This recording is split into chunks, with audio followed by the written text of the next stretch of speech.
мына есепте екі нүкте арқылы өтетін түзу теңдеуін жазу керек. Түзу теңдеуінің формуласы y тең kx плюс b.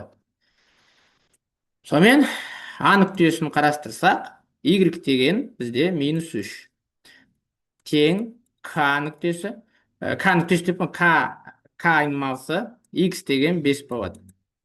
Қосамын b. Сосын осы жерден b нүктесін де жазамын. B нүктесін жазсақ, y бізде 10 болады, k деген k, ал x деген минус 8 болады b нүктесінде. Қосамын b. Екеуін азайтатын болсақ, минус 3, минус 10, минус 13 болады. Мынау 5k болады. Минус 8k, мына минуспен плюс 8k болады да, 5k-дан азайтам минус 8k-ні 13k болады. 13k. Бұдан бұны азайтамын, екеуі қысқарып кетеді да, 0 болады. Сонда бізде мына жер 13k болады.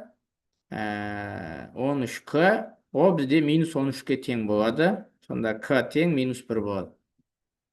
Енді сол минус 1-ді екіншісіне қойсақ ыңғайлы сияқты. Қайсының ыңғайлы, соған қоя бересіңдер. 10 тең k деген минус 1. Минус 1-ді минус 8-ге көбейтсек 8 болады. Сөйтіп, мынау b болады.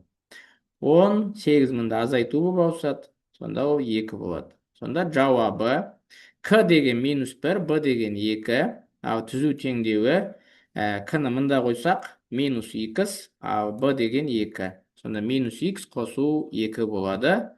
Осындай жауап. Бұны былай жазуға да болады. 2 азайту x деп те жазуға болады.